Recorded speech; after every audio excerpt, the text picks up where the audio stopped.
नमस्कार दोस्तों, मैं नीरज साहू। स्वागत है आपका हमारे यूट्यूब चैनल में। दोस्तों, शेयर में पैसा इन्वेस्ट करने पर प्रॉफिट दो तरह से होता है। पहला, आपने कोई शेयर खरीदे हैं तो उसकी वैल्यू बढ़ जाने पर सपोज़ आपने कोई शेयर 100 रुपीज़ से खरीदे हैं और यदि शेयर की वैल्यू 100 रुपीज़ से 100 रुपीज़ 10 हो जाती है तो इससे आपको प्रॉफिट हो जाता है। दूसरा, डिविडेंड के थ्रू प्रॉफिट होता है। सो दोस्तों, आज की वीडियो में हम डिविडेंड के बारे में डिटेल्स में डिस्कस करेंगे कि डिविडेंड क्या होता है और डिविडेंड से कैसे प्रॉफिट होता है, डिविडेंड कैसे, कब और कितना मिलता है। सबसे पहले हम समझेंगे डिविडेंड क्या होता है। डिविडेंड एक कंपनी द्वारा अपने शेयर होल्डर्स को उनके इन्वेस्टमेंट पर दिए जाने वाले प्रॉफिट का एक पोर्शन होता है, जो कि कंपनी के प्रॉफिट में से दिया जाता है। आसान शब्दों में यदि हम बात करें तो डिविडेंड का मतलब होता है लाभांश, यानी कि लाभ का अंश। यानी कि जब कोई कंपनी अच्छा प्रॉफिट करती है तो उसका कुछ अंश, कुछ पोर्शन डिविडेंड के रूप में शेयर होल्डर्स को डिस्ट्रीब्यूट करती है, तो इसे ही हम डिविडेंड कहते हैं। दोस्तों, जो लोग लॉन्ग टर्म में किसी कंपनी के शेयर में इन्वेस्टमेंट करते हैं उन्हें ही डिविडेंड का बेनिफिट मिलता है। जो लोग शॉर्ट टर्म में या 2 या 4 दिन के लिए ट्रेडिंग करते हैं उन्हें डिविडेंड का बेनिफिट नहीं मिलता।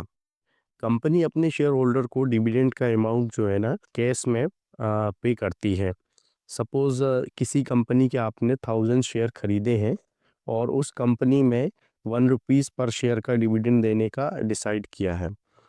तो इस हिसाब से आपको 1000 शेयर पर 1000 का डिविडेंड मिलता है, जो कि आपके डीमैट एंड ट्रेडिंग अकाउंट से जो भी बैंक अकाउंट लिंक होता है उसमें ये डिविडेंड का पैसा क्रेडिट हो जाता है। सो दोस्तों, जब कोई कंपनी फाइनेंशियल ईयर के एंड में डिविडेंड का अनाउंसमेंट करती है तो उसे फाइनल डिविडेंड कहते हैं। और जब फाइनेंशियल ईयर के दौरान डिविडेंड का अनाउंसमेंट करती है तो उसे इंटरिम डिविडेंड कहते हैं। चलिए दोस्तों, अब आगे बढ़ते हैं। अब हम बात करते हैं जो डिविडेंड प्रोवाइड करती है कंपनी, उसकी प्रोसीजर क्या होती है। तो सबसे पहले जो बोर्ड ऑफ डायरेक्टर्स होते हैं ये डिसाइड करते हैं कि डिविडेंड कितना पे करना है और डिविडेंड कब कब पे करना है। तो इसकी प्रोसीजर होती है, फर्स्ट होता है डिक्लेरेशन डेट। तो डिक्लेरेशन डेट का मतलब होता है जब कंपनी डिविडेंड का अनाउंसमेंट करती है, मतलब डिविडेंड डिक्लेयर करती है। फिर होता है एक्स डिविडेंड डेट। इसका मतलब होता है कि इस दिन या इसके बाद खरीदी गए शेयर पर डिविडेंड नहीं मिलता।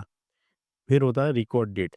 रिकॉर्ड डेट का मतलब होता है कि इस दिन तक जिसके पास कंपनी के शेयर होते हैं वे डिविडेंड के लिए एलिजिबल होते हैं। फिर होता है पेमेंट डेट। पेमेंट डेट का मतलब होता है जब शेयर होल्डर्स को डिविडेंड डिस्ट्रीब्यूट किया जाता है। दोस्तों, जब हम शेयर में इन्वेस्ट करते हैं तो उसके ऊपर हमें कुछ डिविडेंड मिलता है, तो इसके कुछ बेनिफिट भी होते हैं डिविडेंड के।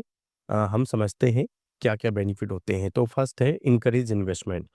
तो डिविडेंड मिलने से हमें कहीं न कहीं एक इन्वेस्टमेंट करने के लिए एक मोटिवेशन मिलता है, तो हम उसमें और ज़्यादा से ज़्यादा इन्वेस्टमेंट करते हैं। सेकंड है रेगुलर इनकम सोर्स। जब कंपनी डिविडेंड प्रोवाइड करती है तो कहीं न कहीं इससे हमारा एक रेगुलर एक इनकम का सोर्स बनता है। Sign of financial stability. जब कंपनी लगातार डिविडेंड देती है तो इससे कहीं न कहीं एक फाइनेंशियल स्टेबिलिटी शो होती है कंपनी की, ये एक अच्छी कंपनी है, तो हम उस कंपनी में या और भी इन्वेस्टर उस कंपनी में इन्वेस्ट करने की सोचते हैं। चौथा है रिड्यूस रिस्क। जब भी स्टॉक मार्केट में हम इन्वेस्ट करते हैं तो काफ़ी उतार-चढ़ाव होते हैं। तो जब हमें पर्टिकुलर कोई कंपनी डिविडेंड देती है तो इससे कहीं न कहीं हमारा एक निश्चित रिटर्न रहता है, जिससे रिस्क हमारी रिड्यूस हो जाती है। दोस्तों, अब हम बात करते हैं डिसएडवांटेज डिविडेंड। तो इसमें क्या रहता है, डिविडेंड के कुछ डिसएडवांटेजेस भी होते हैं। तो इसके बारे में हम समझते हैं। फर्स्ट है रिड्यूस रीइन्वेस्टमेंट फंड्स। इसका मतलब होता है कि जब आप पर्टिकुलर किसी कंपनी में इन्वेस्ट करते हैं फॉर डिविडेंड के लिए, तो आपको वहाँ पे पता नहीं होता कि वो कंपनी कब डिविडेंड देने वाली है। तो अल्टीमेटली आपका फंड वहाँ पे लॉन्ग टाइम के बेसिस पे इन्वेस्ट रहता है। कई बार शेयर मार्केट में गिरावट भी आ जाती है और अपॉर्चुनिटी कहीं और भी रहती है, तो आपका फंड वहाँ पे फंसा रहता है। तो आप उस फंड को कहीं न कहीं रीइन्वेस्ट नहीं कर पाते, क्योंकि आपका मोटिव डिविडेंड का होता है और डिविडेंड का कोई डिक्लेयर नहीं होता है कि कब डिविडेंड मिलने वाला है। सेकंड इसका होता है टैक्सेशन। इसका मतलब होता है कि डिविडेंड पर जो भी शेयर होल्डर्स को इनकम होती है, तो उस पर टैक्स देना होता है। तो इससे क्या होता है कि आपको जो भी इनकम होती है स्टॉक मार्केट से, उसकी जो हम इस पर्टिकुलर डिविडेंड की इनकम पर टैक्स देते हैं, तो आपकी जो टोटल इनकम होती है उसकी वैल्यू कम हो जाती है। Third is one not guaranteed. तो डिविडेंड कोई गारंटीड नहीं होता है, क्योंकि आप जिस कंपनी में इन्वेस्ट करते हैं, वो कंपनी डिविडेंड देने वाली है या नहीं देने वाली है, इसका आपको कोई गारंटीड नहीं होता, आपको पता नहीं होता है। Fourth is one impact on share stock price. तो जिस कंपनी का आप शेयर खरीदते हैं और जब कंपनी डिविडेंड डिस्ट्रीब्यूट करती है, तो कई बार आपने देखा होगा पर्टिकुलर वो स्टॉक पे इम्पैक्ट पड़ता है, उसके शेयर प्राइस गिर जाते हैं। तो ये सारे डिसएडवांटेजेस होते हैं। तो दोस्तों, इन कंक्लूजन अब हम बात करते हैं। आज हमने सीखा डिविडेंड और डिविडेंड के क्या एडवांटेजेस होते हैं, उसके बेनिफिट क्या होते हैं और डिसएडवांटेजेस क्या होते हैं, और डिविडेंड कैसे मिलता है, उसकी पूरी प्रोसेस।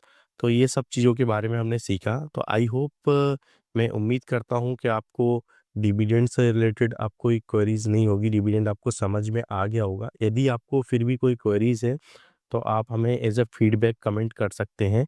और वीडियो यदि आपको अच्छा लगा हो तो वीडियो को लाइक करें, शेयर करें, और चैनल पर न्यू है तो आप सब्सक्राइब करें।